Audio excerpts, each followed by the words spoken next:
tell you. Good afternoon, families. Let's me ask you this something that I think is very, very important. I want to ask you something. When we talk about college being the greatest equalizer, what does that mean? What exactly is it equalizing? Notice equalizing and equalizing, because when we look at Louisiana, we want to talk about the admission, talk about the scholarship program, the sport money, the graduation rate, and you start to see a pattern. I just need for you Louisiana people to please follow the money trail. And now, with the new federal education policy they're rolling out, and I need you to be aware of that pattern is getting it's getting sharper, Sheila.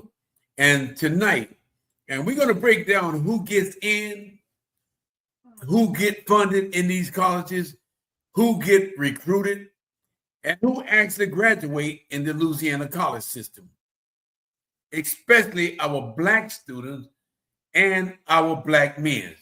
We're going to get down to the nuts and bolts because it's a lot of stuff that I'm finding out. Thank God through my research and development person, Sheila. She got deep down into it, and I want to thank you because there's a lot of things that I didn't know. And we're going to do it with the truth. We're going to do it with love. And we just want you all to understand we're going to do it with receipt. I agree, Clayton. And I felt that this was an important topic with everything going on right now because our kids need to know what's going on with the system. And when they're scoring, touchdowns or filling diversity brochures out, they deserve, opportunity. True. And a real chance to finish, school and things that they start. So I'm going to be talking about this first segment is going to be setting the scene with Louisiana's higher education landscape. And I'm going to break it down.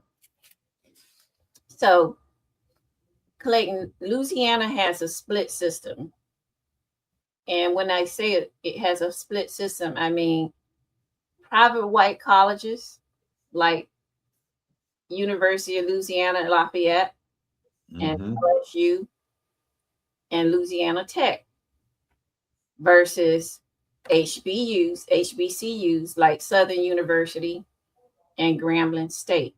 These are Black colleges. Right.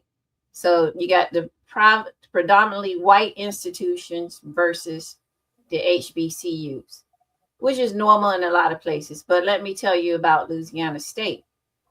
The data is that Black people are 33% of the state, right? 33%, yeah. But at the predominantly white institutes, the Black enrollment is between 12 and 16%. Wow, we need to talk about that. We're going to talk about it. And meanwhile, the HBCUs carry the majority of the Black students, but it's far fewer less resources they have there. Disadvantage. HBCUs. But Sheila, I got to say this. So the schools with the most money have the fewer Black students. Is that what you're telling me? And the school with the least money carry the most Black future. That's not a coincidence, Sheila. I mean, it is structured. People don't understand. They think a lot of things just happen because of accident. It is part of the design. It is the way the system is designed. But thank God we are educating our Black people here in Louisiana. Everything shines, not gold. Right. But it's a structure. It's not a coincidence. Yeah. And I'm going to say it again. The schools with the most money that's funded in your state have the fewer Black students. That is crazy. So that impacts their futures, the Black students' future. But I'm going to talk about the admissions process and who gets in and how. So data has it that predominantly white institutes, they lean heavily on the ACT and SAT scores. Mm-hmm. And I'm gonna go into it a little further. They look at the GPAs, and which a lot of schools and underfunded schools don't have in inner cities, is advanced placement courses. They call them AP, dual credit coursework. And what these placement AP courses do is they give the kids college credits. And you're more likely when you take those higher level courses to get accepted into colleges. Wow. So it's a big difference right there. But schools that are unfunded don't offer the same opportunities. So this affects the people in, in the kindergarten through K through 12 grade, because Black students are more likely to attend them unfunded schools. So you don't have those resources available. And you don't also have the opportunity where you get the test preps, where you get these like entry tests, Yeah. to take the SAT and the ACT courses. So you're left out on all of that prep work, all those courses that, challenge you to get more credits for college enrollment. Wow. But what those AP courses also do, Clayton, is your tuition is less because You're, you've already taken a high school course that gives credit for it. so I think what people need to understand is that these ACT, and the SAT school and the GPA school, I mean, if they start looking at the schools that you went to, and they start looking at, so right there again, that is part of discrimination, part of racism. People don't realize these private colleges, LSU, like these colleges that we just talked about. I mean, you got to be at the top of your game to get in these colleges. But only people that get in there, and well, we'll get into it later, is the We'll get black into kid. it. Mm-hmm. And then there is a sport program. If you're a black boy who can run at about a 4.4 or dunk with a free from the free throw line, and suddenly the admission office find a way. They are looking for you because they know that there is benefit, there is money that we can get from this individual. He may not be sharp up here, but he has the athletic ability to do what they want him to do. Mm-hmm. And so Yes. Yeah. We have slam dunk to the beach down here every year. Slam dunk to the beach. That's where LeBron James got recruited at. Yes, it's a big tournament for different high schools, and you have the scouts come down and look for basketball players, and that's what the coaches do. They say, "Wow, I want that guy for my team," and they do a special admissions review. They give the academic waivers. You don't have to have the best GPA, but Right. you know how to dribble a ball or throw a football. So that's when they give those athletic scholarships, Clayton. But personally, me, in the long run, I think that may be good and bad. It's a double edge, because what if you get hurt or something, your scholarship is over. I mean, you're out of the program, so You no longer exist. In other words, you don't count no more. Once you done served our purpose, adios, amigo. See you soon. And a lot of I'm so glad that you researched this topic, because a lot of black men, black people, don't know what the game is all about.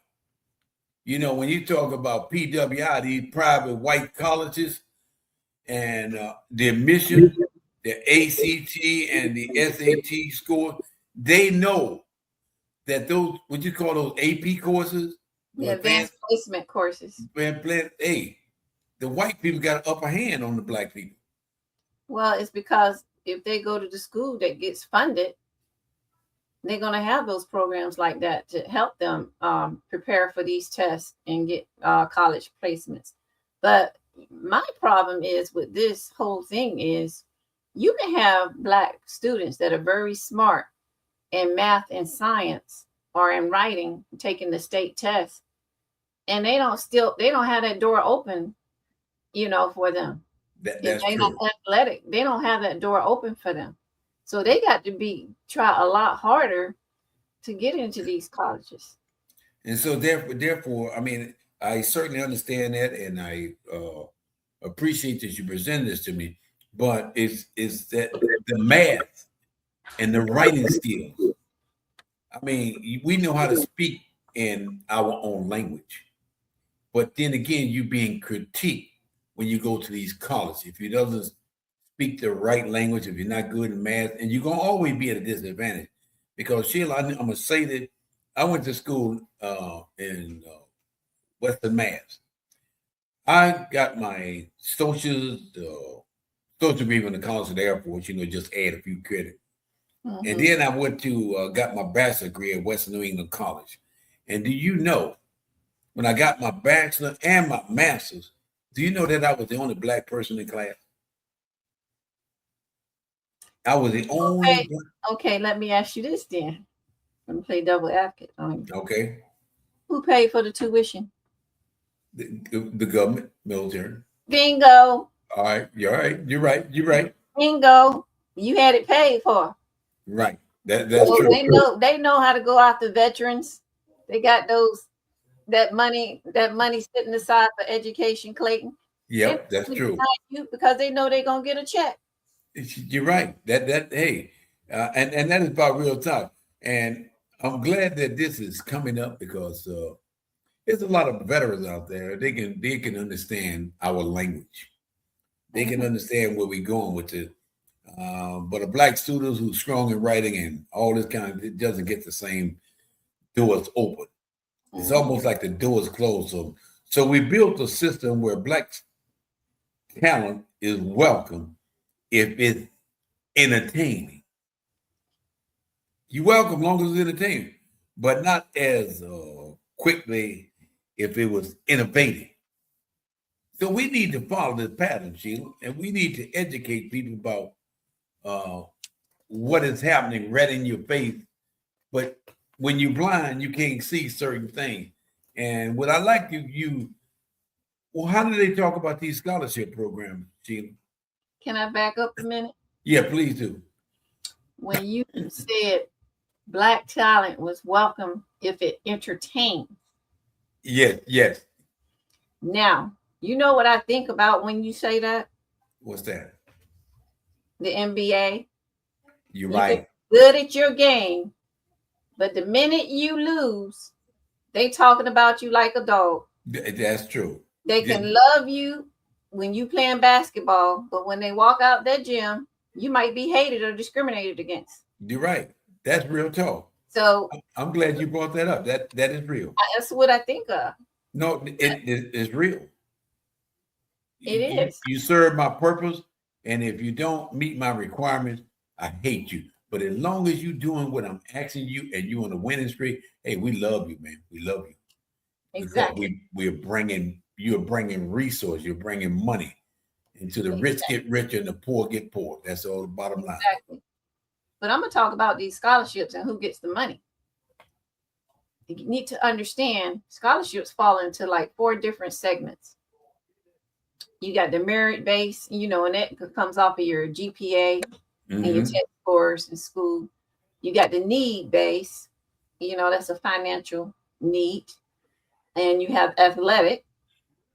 And then you got the targeted minority, the first generation children, who's going to college. And normally they do well with school and their test scores. You can't, they just don't look at anybody, but normally these kids are sharp, but because of the wealth gaps, Black students qualify more for the need-based aid. But that aid, Clayton, it does not cover the full tuition. And I've seen people from colleges that are in their second or third year with this new change on this education thing that's been impacted. by, they're soliciting for money to have these students graduate now because their funding has been, a financial aid has been stripped underneath them with all these changes this administration is making. So Yeah. these students are struggling right now. They want to graduate, but we have to help. Some people are helping, sending in funds, to support the students. But this has been a problem. This wealth gaps and how they're only funding certain students. But on the athletic side, the black men, they normally get the scholarships because they dominate the football and basketball. You're right. And they tie those scholarships to performance on how they do, basically, and their eligibility. Mm-hmm. But still, let me ask you something. This is on a personal level. If that's all they looking for us to do is to make money off us, black families, let's not look at the past. What can we do to inspire them, to let them know that your education is a must, that pro athlete is something temporarily, you can get hurt at any time. But what would be some of the things that you would tell us that we making these white people rich? They only gonna use us until they get what they want. And just like you say, Louisiana, LSU, and all these Louisiana Tech, these predominantly white colleges, and you can tell by all you got to do is look at the enrollment. But again, they get funded also through our tax dollars. So, and when you say that needed base, what you're talking about, those 4 types of scholarship, that needed base, it sounds like it's pretty much affecting black people. Yeah, it is, and I'll talk about that. Mm-hmm. It's a need base, but I would say to the students now and to the parents, like I said before in another previous podcast, we have to be the book, and we have to make sure our children, the ones that want to make something out of their lives, or we have to study, they have to study harder, try to get into STEM, the science, technology, education, math, Right. programs, Mm-hmm. get a mentor. And like what my son JT said, set your path and stay focused on your path and have a backup plan. But some people say don't have a backup plan, because if you have a backup plan, you might lessen what you're supposed to be doing and focusing on in the first place. But you need to have a plan. Mm-hmm. On where you want to go and reach out to those people. It could be a cold catch, however you do it, to those people that are in those fields that you desire to be in. You have to, connect with people, and your parents have to connect you to people that, if you want to be a teacher, connect with a good teacher, get a mentor as a teacher. Mm-hmm. You want to be a scientist, go in the science field, look at somebody you admire in the science field that's doing good, and try to connect with that person. We're going to have to connect with each other to help each other and And help yet, them get to where they need to get. so I think that's a good point too for us to really look at. So the money is there when as long as you win in the game, but not always when you're trying to win in life. And Yes. so those are the things you're trying to win in life. Black peoples are dying trying to live. By trying to live in this type of society. And I'm hey, my research and development. I'm glad that you researched this, because girl, it gets very deep. Now, since we talk about these different colleges, GPAs and SAT tests, what is the graduation rate for? I'm Who glad act, you asked what the graduation rates are, because the truth is hard. It hits hard for me anyway. At many Louisiana private white institutes, the white students graduate at much higher rates, and the black students lag by 15 to 25% points. And that's a big lag. that is a big wow. But the black females do a lot better than the black males, because the men are the ones with the lowest completion rates of any group, the black men. Wonder, I mean, there got to be a cause and effect. Why, in your personal opinion? You If know, you because think that college, like you just said, that college may have recruited them for sports. But does that mean they're going to graduate?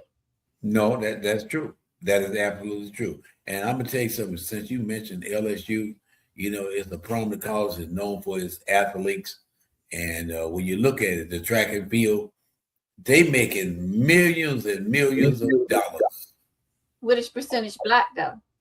The Program. percentage of black is very low because they got these admission programs, the SAT, the GPA. So in many local schools, when you said just then about these advanced placement programs, get you prepared for college, it's a lot of places are lacking in that particular area. I mean, just like I say, I mean, black men have the lowest completion rate of any group when they start these colleges and universities. So they still got funding. They still making the money, whether you stay in or out. If you just drop out, is this money already allocated, or just that when you out, the money's out?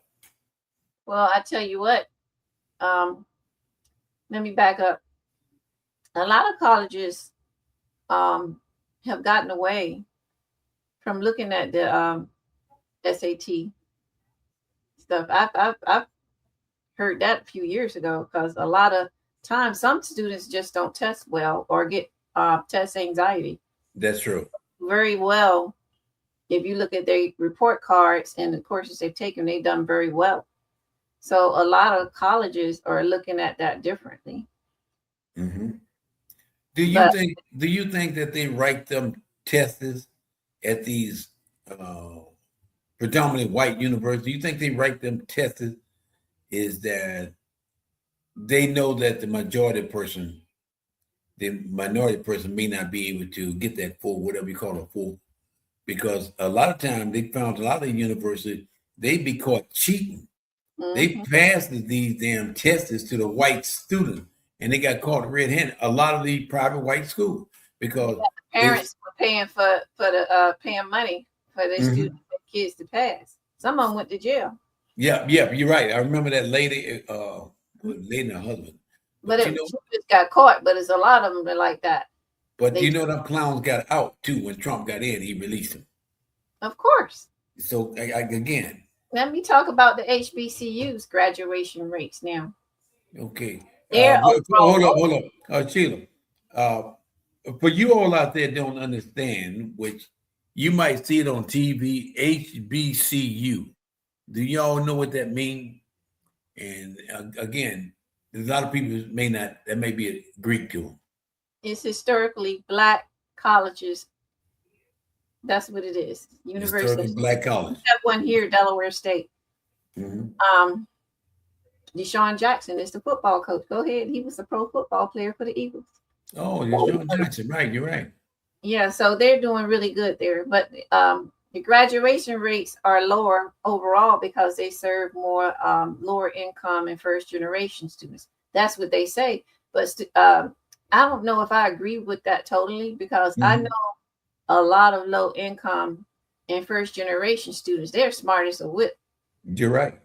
They're smart. I mean, especially the females. I don't want to say nothing against them, but they are some smart young ladies out here that I've met. And what they doing, which is not fair, they're comparing their parents' income, and then so they comparing parent to parent income and backgrounds, and but the HBCUs, the historically black colleges, outperform the white institutions and moving black students to degrees. So a HBCU, if your student attends a HBCU, you're more likely to graduate. Oh wow! I mean, this is good information. So the question isn't why aren't black students finishing? That's not the question. And why aren't the system designed for them to finish. That's the way the system designed. We're gonna set you up. You might go for 1 year, and again, as the going get tough get going. In other words, because you didn't do well in school. I'm gonna give you something that Cass went through, and he might have told you. I don't know why my light's getting dark, but he might have told you about this when we first came from overseas. He was like in high school, so he left his high school friends. He didn't, graduate with them at Ramstein, but it was kind of like being biased or discriminated against because we were a military family. It seemed that way, and I reported it to the governor because I didn't like what they said to my son. They said, "Oh well, how do we know you're an honor roll student?" He said, "I got the paperwork right here." They said, "Well, do you play basketball?" See, it's stereotyping already. Yeah. And Bill went up there and chewed them out. Shoot them out. Because the way they said that, it was like, you ain't no good to us. We don't want you in this school. You play basketball? How do we know you're an honor roll student? See? Question is integrity. So, yeah, I reported it. I went to a town hall meeting, and I stood up and said that to the governor. I did not appreciate how they looked at military families because some people hated military families, right, depending on which state you go to. They think you're not privileged. You're just my kids trying to get an education like everybody else. But my point on the HBCUs, my personal opinion, I believe myself is a better graduation rate because they have more people that look like them, and they have mentors that can help them, that coach them, that empower them to do well. And don't change your course, stay focused. You have the coaches, the teachers, and everybody that, kind of push them to do better. Because some of them say, well, I want to get out, I want to change my course. No, you need to do this. So they have role models that can influence them in historically Black colleges, I believe. Do you think the environment got a direct impact on this type of thing as to why the graduation rate and why Black people don't do well in college? You think do you think anything got to do with the environment? Me, myself, I think when you look around and how people grew up, I mean, it ain't where you start in life, it's how you finish. But some people have advantage, some people have disadvantage. For example, that what you just said, question your son. That is the pattern. That is the pattern. And me. Yeah. You know me. I told Bill, you better get up to that school before I do. See, that's the way you stand up to your adversaries. Where are you going with this? What are you trying to say? He's not good enough to do your education? Because he could have skipped. Remember, he told me he could have skipped that whole grade altogether, but he wanted to graduate with a class. Well, Sheila, I got to say this, and it's maybe a little bit off subject. And again, when you got good role models in your kid's life, I mean, after 49 years they haven't seen you, think about how your kids succeeded. How many people's or Black families that put times into their kids? I mean, you took them all overseas.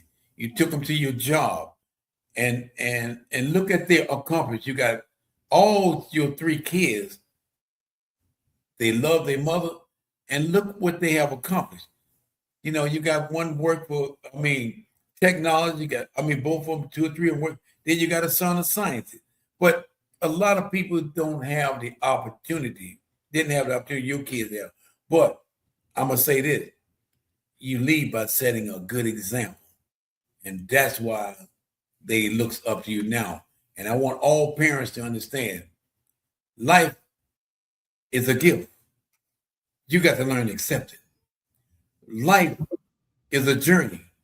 You got to know how to complete it. Life is a puzzle. Can you solve it? That's all I got to say. Because what you give with your kids, that's why they reward you most time. And every parent should be rewarded, good or bad.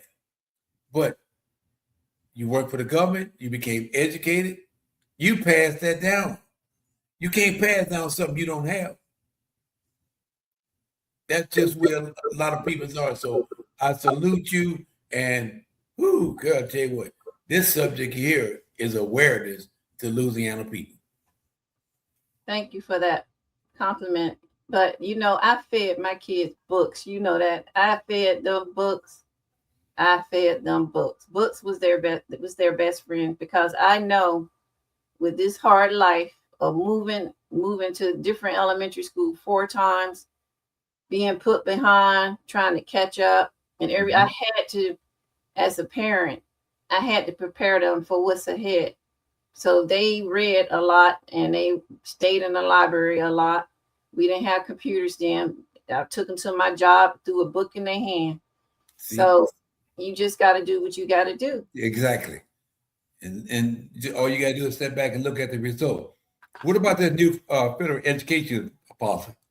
Okay, let me talk about this coming out. You know, this administration has so many things You're that's right. in the, the funding, the education, the admissions, and the scholarships, and it's targeted on Black students. It is.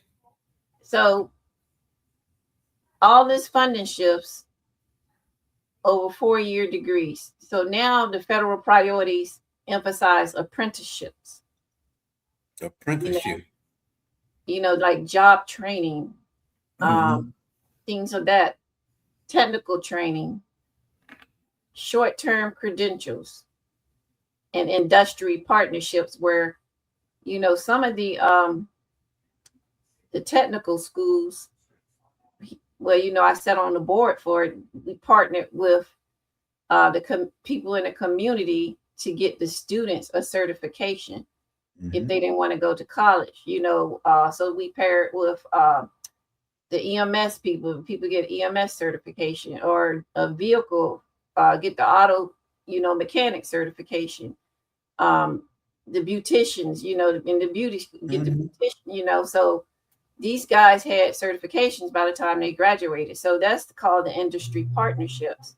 Yeah. I think those certifications are very important, and we had to look at what's coming in the future.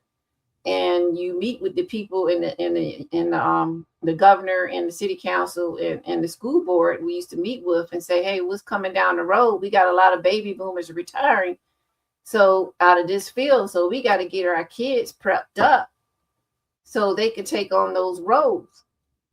So you have to know what's going on in your community also, because when the baby boomers retired, Clayton, a lot of the skill sets went away. You're right. You're right. And I want to say this. I came from a Springfield public school, Springfield Putnam Vocational High School, and they had all type of outreach grants, entrepreneurship, and technical training, because it was a vocational school.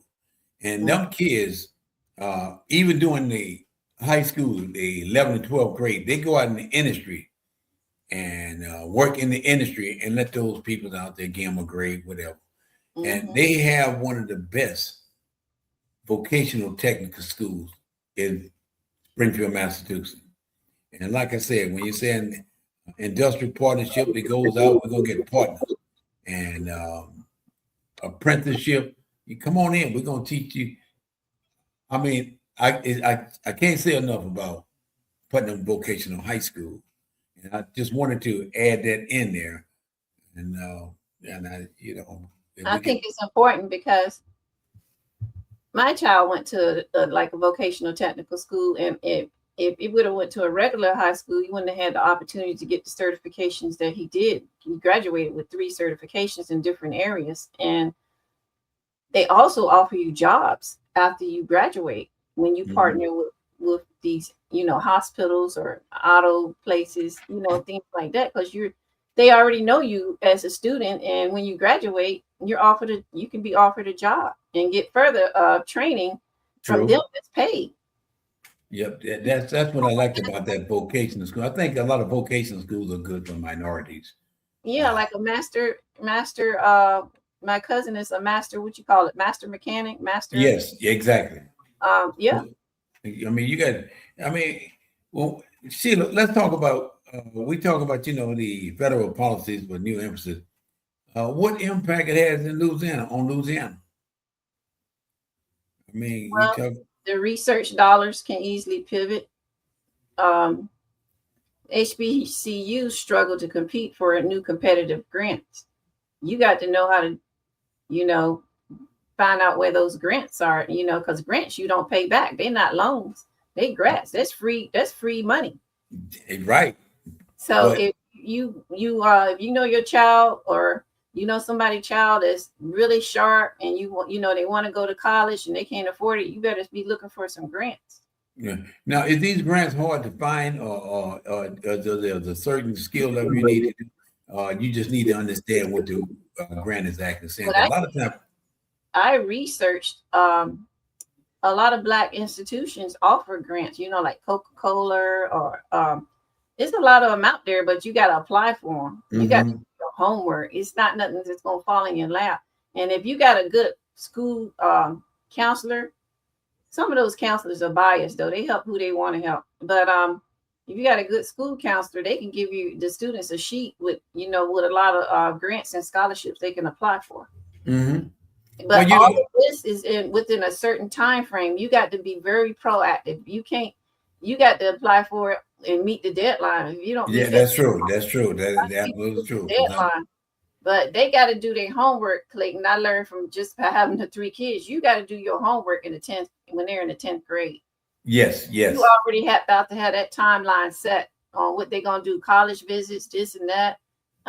You parents got to be on it, basically. Mm-hmm. I mean, we've seen this before. College for some and trade for others, and guess who gets pushed where?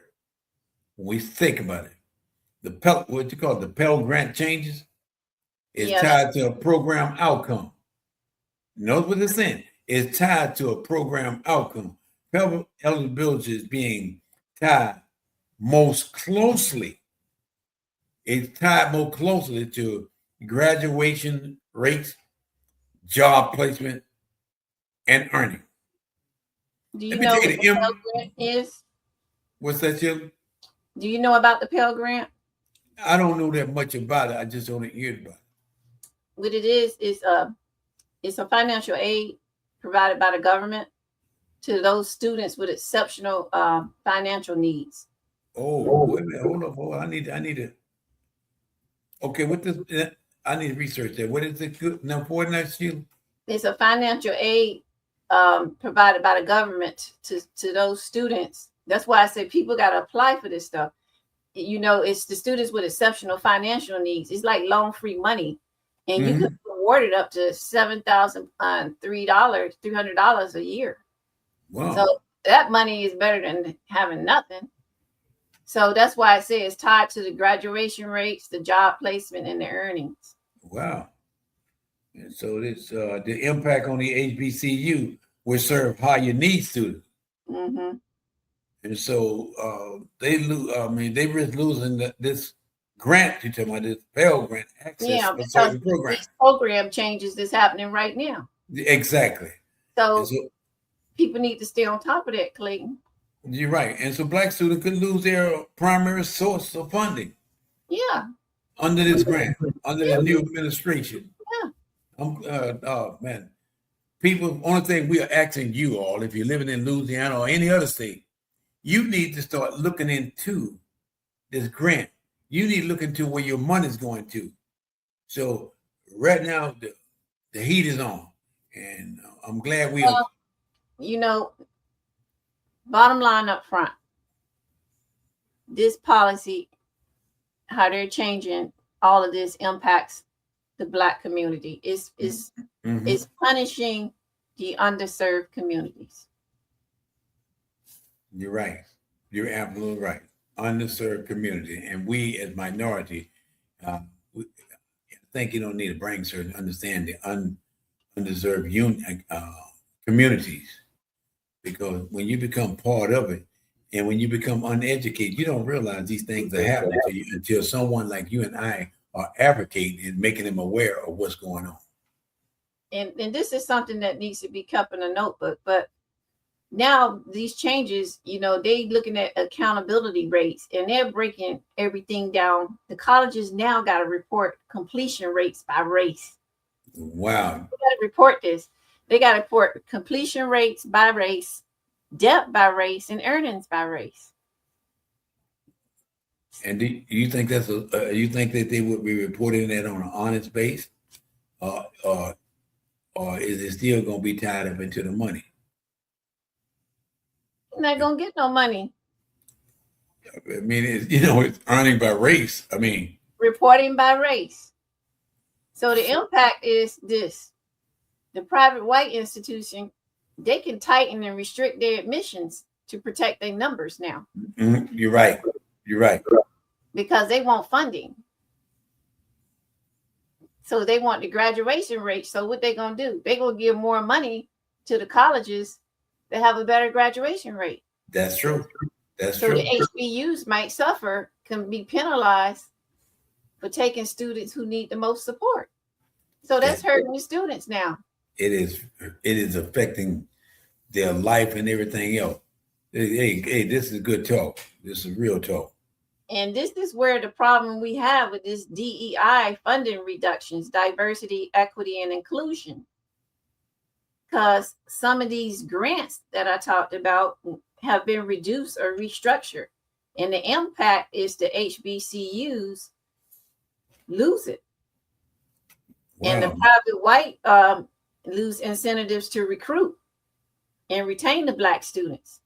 Mm-hmm. So now you got these private white institutes and the historically Black college rethinking what students they're going to admit.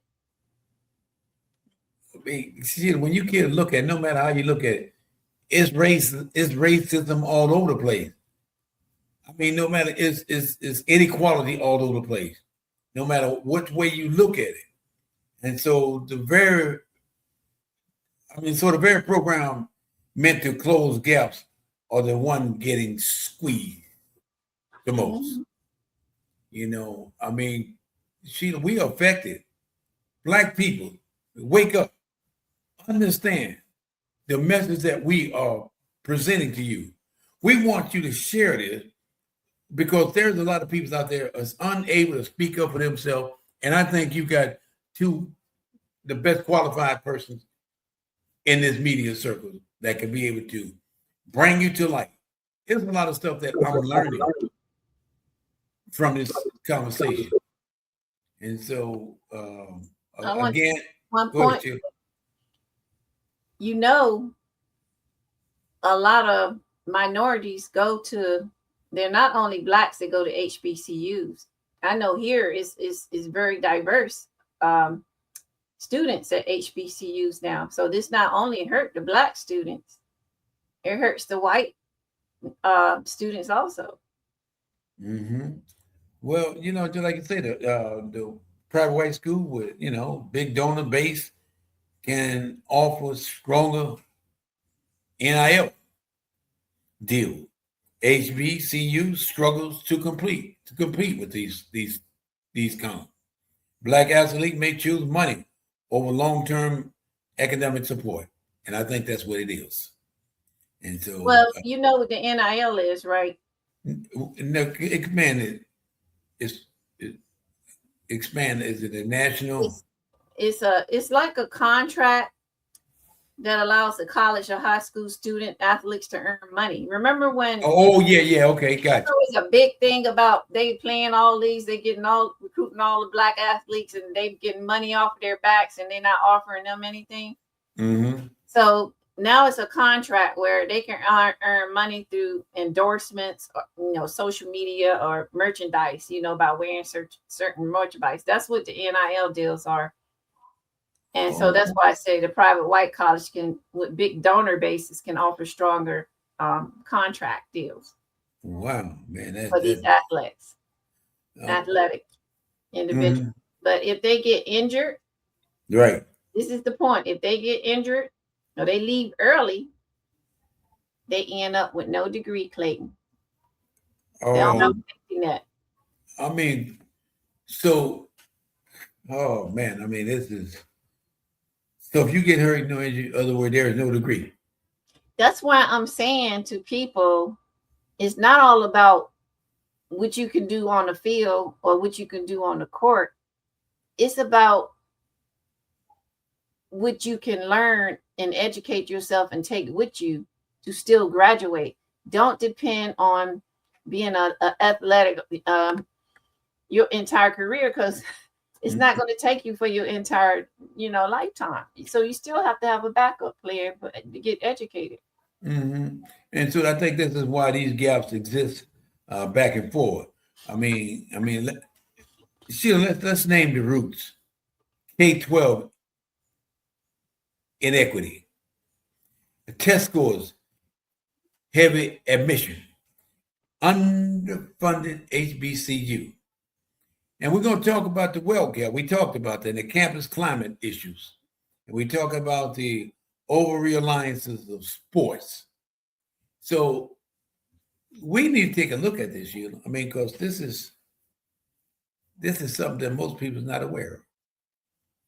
Yeah, and the one of the biggest things is one of the few Black students, and if you're the only one in a private white institute classroom, that wears on persistence. You don't look you experienced that in college. Yeah, I mean, I went when I got my bachelor, my master's, and all of a sudden, man, you in a place where you're the only Black person in there.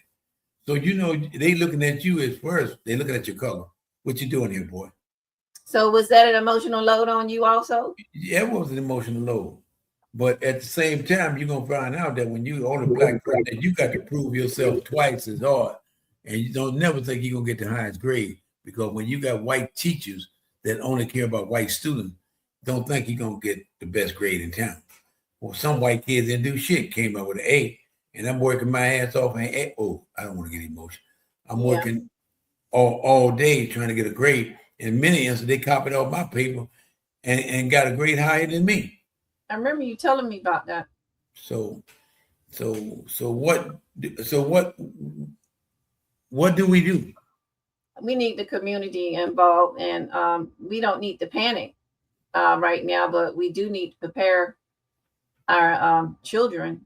And I think the churches and the communities groups can like get together and build some kind of college readiness courses.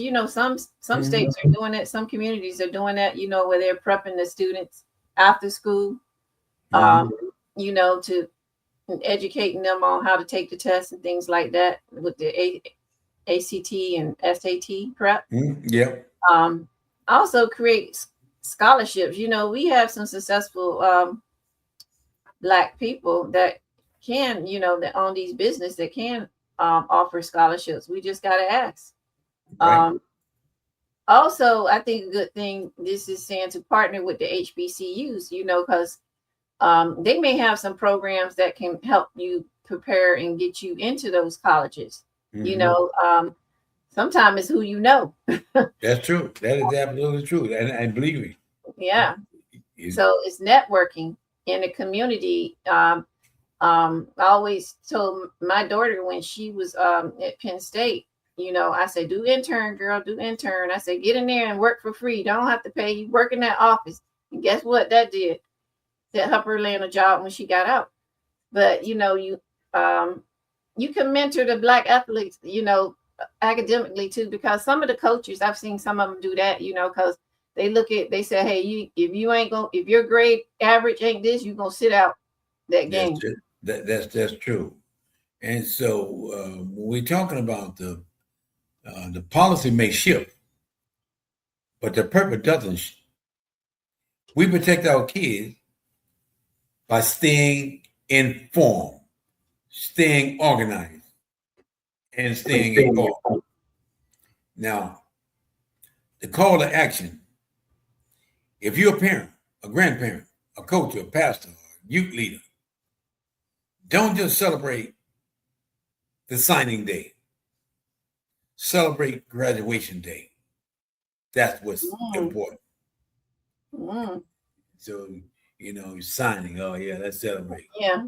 Okay, you can sign, but then again, how long you gonna last? No, we got to tell them, this is just the first part of it. Mm-hmm. This is the first step. We gonna celebrate you when you graduate. We got to tell them, we got to be real with them. Yeah, you're right. When you graduate, then we'll talk about it. Yeah, but we got to also figure out, okay, what major are you getting in? Who they being mentored by? Mm-hmm. And what's the plan if sports end? What you gonna do? Well, I think they're gonna pay me compensation, isn't it? Okay, I just said that, but We're more than entertainers. That's what I'm trying to say. that's true, and that's what they use us for, entertainers. And but I'm gonna close and Louisiana College tell the story about who we invest in. And tonight, we saw that Black students are too often welcome as players, not scholars. So again, take a look at ourselves and look how we're being used and abused by the system of injustice. But when you have a community that really shows up. That really okay. I know why I already know why you laughing. I know. All right. But you know me too well. But we have people. Go ahead on get to the point. Since you trying to tell everything, go ahead and tell everything, Big Mouth. No, no. Let's not go there, you. Okay. Let's stay with the community deal. This is business. Thank you, because I know where we're gonna go with this. About my okay, we need the community to come together and show up. Right. Because this is serious, folks. We want our kids to get educated and graduate and lead and make a change in this world. And a lot of them are doing that, but we have to continue to push them to do this. That's true. And for all you all out there, I just want y'all to please process. We on a mission. We're going to ask you all to make comments and add to our channel because we coming real tough. We both retired veterans, and again, we know a lot of veterans out there that cannot speak for themselves. We know how a lot of Black people are struggling for day-to-day life, trying to make things meet, but not realizing where their tax monies are going to. A lot of them don't realize that a lot of your tax monies are paying for the private schools. So I said that to say this. Watch the graduation rate. I need you to ask yourself this question. What am I doing to move that number? And so we'll see you the next time. Our kids are perfect. Our kids are promises, and they worth every minute of the day. And and they worth fighting for. And I'm going to say this to all our viewers out there. Please share this information because we are giving you real talk. Our last 3 or 4 podcasts about Louisiana, it's a lot of stuff that I didn't know, but since we have, the research and development team out there, go and but I'm not gonna get off into that now. But I thank God, Sheila, and all else. I thank God that you are able to research this and give us an update. We talk about Louisiana. A lot of people, I'm being honest, a lot of stuff that you research, it was new to me. Especially our tax dollars. Who make the decision? Who get the money? And who don't get the money? It's all about where you stand at on the pyramid. So until then, I thank God. I'm gonna see everything you want to say, or you can close it out. I appreciate everybody listening, but I want the parents, if you got students in junior high and high school, ask the real questions to those student counselors that's at your school? How are they prepping your student for college? Mhm. You know, what kind of That's a good programs question. do they Good have? question. Yeah, what kind of programs do they have that are certification programs that your child can get into? How do you fill out those financial aids? What are the deadlines for these college applications? Where can I find grants for my child? Wow, these are good questions. Wow. And have your child, if your child's in the 11th grade, you may be behind already if you haven't done this also.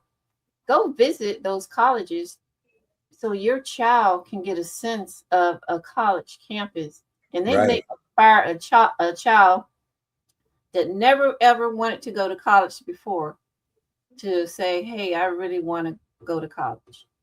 I mean, times are tough, but we can't stop and let these changes impact and affect us. We still got to push through, like our ancestors did. So that's all I have to say. Okay, to all our viewers out there in the audience, may God bless you. Until next time, well, new episodes should be coming out next week. But one thing I want to say to all my viewers out there, unless you got God in your life, you don't have nothing. God is everything. God is our only hope. He's our only heaven. And he's the only person that is very neat whenever times of our trouble. So if you keep your faith, hope, and trust in God, guess what? The light's going to shine much brighter. But your first is God. Until next time, adios. We'll see you soon.